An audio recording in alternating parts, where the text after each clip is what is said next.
wasn't holding you. I can't see the end, but we'll see it through.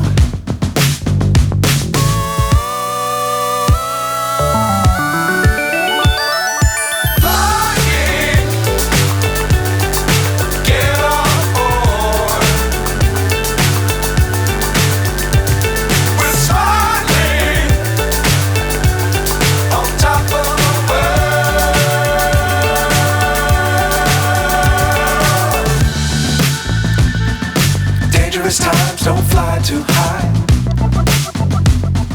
Be sure to keep the ground in sight. Fly forever if you keep it tight.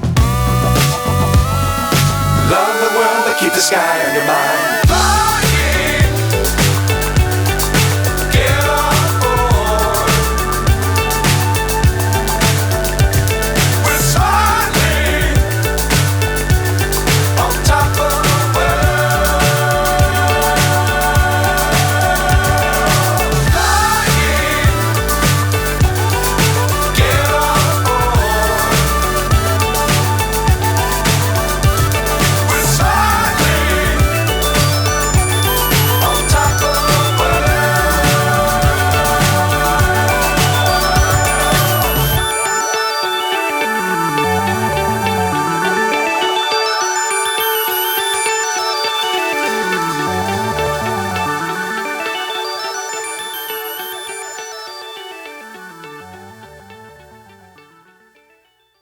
While you can watch all these peripheral things, like while you can see, like, you know, they show their practices, you can watch all this stuff on TV. At the end of the day, like, when has he ever not been serious about football? You know, he's been a head coach now. He's won both places. So they've got elite players, elite skilled players, and elite players up and down the front. They've got anytime you have a great quarterback, you're going to have a chance to win. So I wasn't surprised at all. He's won in everything he's done in football. He's won as a player. He's won as a coach. So I think everyone maybe thinks, like, outside, not me, everyone else thinks, like, well, this is all a show, and that he's the most serious person about football. Like, his poster was on people's walls for a reason as a player, because he's one of the hardest practicing, hardest playing people that's ever played the game, right? So why would we think that his team wouldn't be the same? You know, CJ White's on our staff, was a strength coach for him. He told us, like, early on, like, let me tell you how they're going to practice. Let me tell you what they're going to do. So the utmost respect for Coach Sanders. Like, when he was the head coach of Trinity Christian, I recruited Quaylen Jones out of there. He's a football guy. Like, he's like all the other stuff, the commercials and all those things. Those are extra things you get to do when you're elite at football. But yeah, I'm not surprised at all. You know, I mean, I think everything he's ever done in football, he's been successful at, and so he's being successful here already. He actually said, one of the reporters actually said, "Are you surprised that Colorado beat TCU?" And he didn't hesitate. Matt Rhule said, absolutely not. He has a lot of respect for Coach Prime and the Colorado Buffaloes, the coaching staff, the players, and he went on to just give accolades across the board. In fact, he picked out Shedeur by saying, if you have a quarterback of that caliber, you're going to win a lot of football games. Talking about Travis Hunter, he talked about how he thinks he's the most well-conditioned athlete in college football. You can tell that he has a lot of reverence for our team. And maybe that's a healthy spot to be in, because you have to maybe understand what you're getting yourself into in order to create a good game plan. But holy mackerel, if I'm a player in the Nebraska locker room and I'm hearing the coach talk about how good Colorado is and how hard they are to beat and how good their athletes are, I don't know that I'm going to believe in myself going out there and being able to beat them. He actually said that he believes that we're going to be a top 10 team this week. Now, the AP poll, as of this time this video is made here on Tuesday morning, has not come out yet. But Fox and ESPN have put us in the 19 to 21 ranking, which is really good. But Matt Rhule says that he thinks we're going to be in the top 10.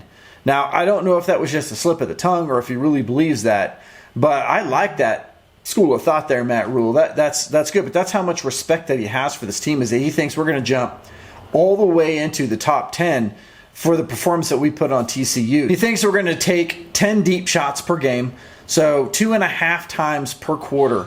he's expecting us to take a deep shot to our receivers.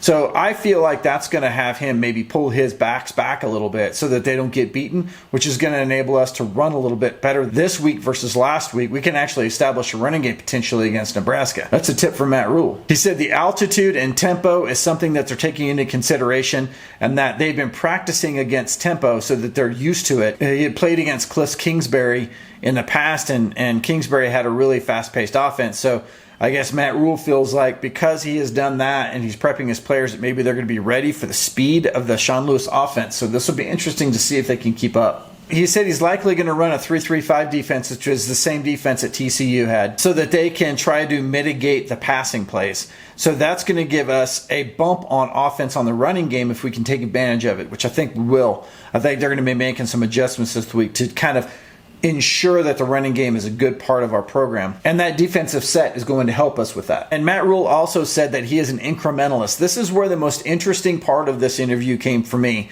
is the fact that he was talking about how even though they lost the game against Minnesota, that it's the small wins as he goes along that he wants to do in order to build the team the way he wants to build it. So an incrementalist essentially is someone that takes small wins and builds brick by brick by brick in order to build a program. Coach Prime, on the other hand, is taking a completely different approach, which is just rebuild it all at once and then drive right through a brick wall. Maybe the brick wall that Matt Rhule is building with that brick by brick, I don't know, but it's a completely different mindset. And to say that in the press conference that he feels like Nebraska is better off this year than last year, which is true. I believe that too. But that he'll take those small ones and he's going to build this program the right way. And that's how he feels about it. I'm not going to say that it sounded like he was maybe giving a pass on this week, knowing that they're going to lose, but he's just happy where they're at right now. Whereas, we, on the other hand, we're not happy. We beat TCU, and we are ready to fix the things that we didn't do extremely well in that game and continue to drive. It didn't really feel like that in the Matt Rhule press conference. Now, he may be holding back. He may be trying to not give Colorado fuel in order to pump them up even more than they already are. I mean, we are at a high that most people think can't be broken. But I'm telling you, there's a whole nother level. And Coach Prime is going to find it. And we're going to be exploding on Saturday afternoon after the win. And we're going to find a new high. And then after we beat CSU, we're going to find a new high. And then once we beat USC, we're going to find another new high. It's going to be breaking levels of what we thought couldn't be done from the standpoint of our passion for this team and this program. And I, for one, am very excited about it. So that is a wrap from Alpine Garage Sports. I just wanted you to know kind of what Matt Rhule said. I wanted you to kind of know how the Huskers are thinking right now going into this game. And the fact that I feel like this presser kind of says, hey, we know Colorado's good. I hope we can keep up, is basically what I just heard. If you feel differently, put that down in the comments. We will see you in the next video. If you haven't already heard, we here.